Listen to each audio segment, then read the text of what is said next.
નમસ્કાર મિત્રો, સ્વાગત છે તમારું મારી યુટ્યુબ ચેનલ ઓફિશિયલ માહિતીમાં।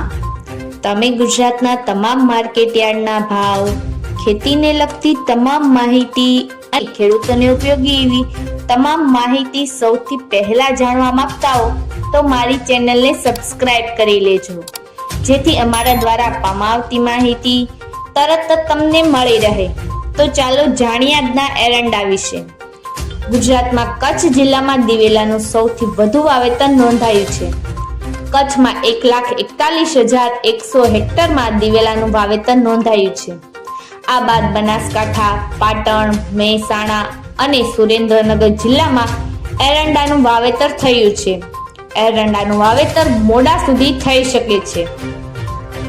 સતત નીચા ભાવને કારણે આ સિઝનમાં એરંડાના વાવેતરમાં નોંધપાત્ર ઘટાડો થયો છે।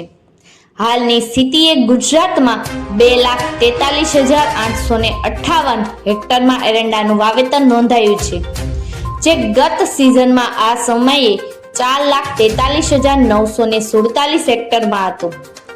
આમ ગત સિઝનની સરખામણીએ હાલની સ્થિતિએ એરંડાના વાવેતરમાં 2 લાખ હેક્ટરનો નોંધપાત્ર ઘટાડો નોંધાયો છે।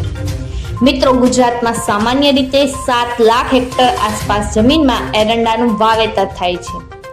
આ વખતે આ આંકડો 5 લાખ હેક્ટર આસપાસ રહે એવી સંભાવના દર્શાવાય છે।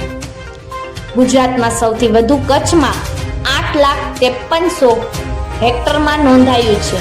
આ બાદ બનાસકાંઠામાં 31,300, પાટણમાં 27,200, સુરેન્દ્રનગરમાં 26,300 હેક્ટરમાં એરંડાનું વાવેતર નોંધાયું છે। આ ઉપરાંત સાબરકાંઠા, અરવલ્લી, અમદાવાદ અને મહેસાણામાં પણ એરંડાનું વાવેતર થયું છે।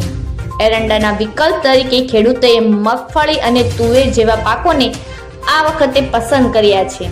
હાલની સ્થિતિએ એરંડાના ભાવમાં ₹1,300 પ્રતિ મણની સપાટીની આસપાસ વેપાર થઈ રહ્યો છે। તો ચાલો જાણીએ આજના એરંડાના ભાવ।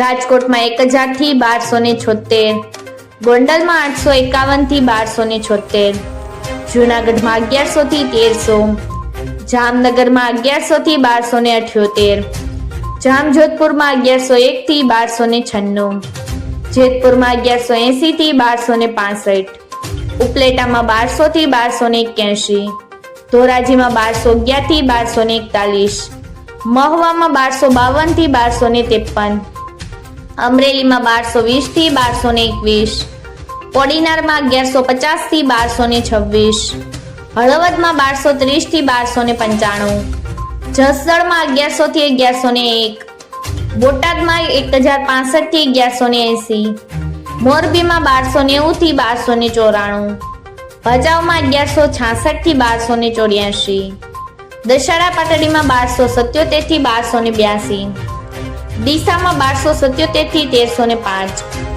ધાનેરામાં 1,270 થી 1,301, મહેસાણામાં 1,285 થી 1,310, વિજાપુરમાં 1,280 થી 1,310, હારીજમાં 1,281 થી 1,307, માણસામાં 1,285 થી 1,300, ગોઝારિયામાં 1,300 થી 1,305, કડીમાં 1,285 થી 1,312, વિસનગરમાં 1,260 થી 1,301, પાલનપુરમાં 1,290 થી 1,301, તલોદમાં 1,202 થી 1,300, થરામાં 1,290 થી 1,302, દહેગામમાં 1,300 થી 1,304, ભીલડીમાં 1,261 થી 1,281, દિયોદરમાં 1,260 થી 1,300, કલોલમાં 1,290 થી 1,303, સિદ્ધપુરમાં 1,288 થી 1,313, હિંમતનગરમાં 1,250 થી 1,299, કુકરવાડામાં 1,280 થી 1,305,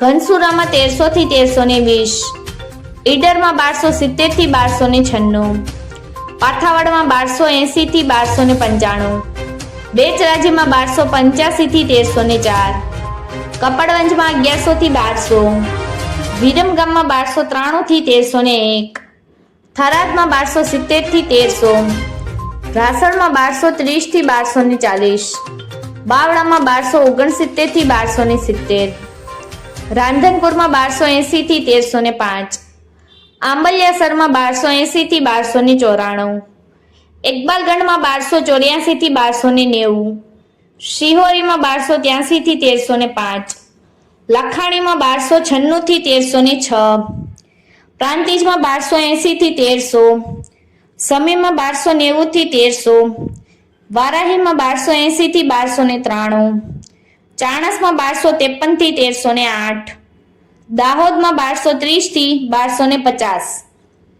મિત્રો, આવી જ વધુ માહિતી મેળવતી રહેવા માટે મારી ચેનલ સાથે જોડાયેલા રહેજો.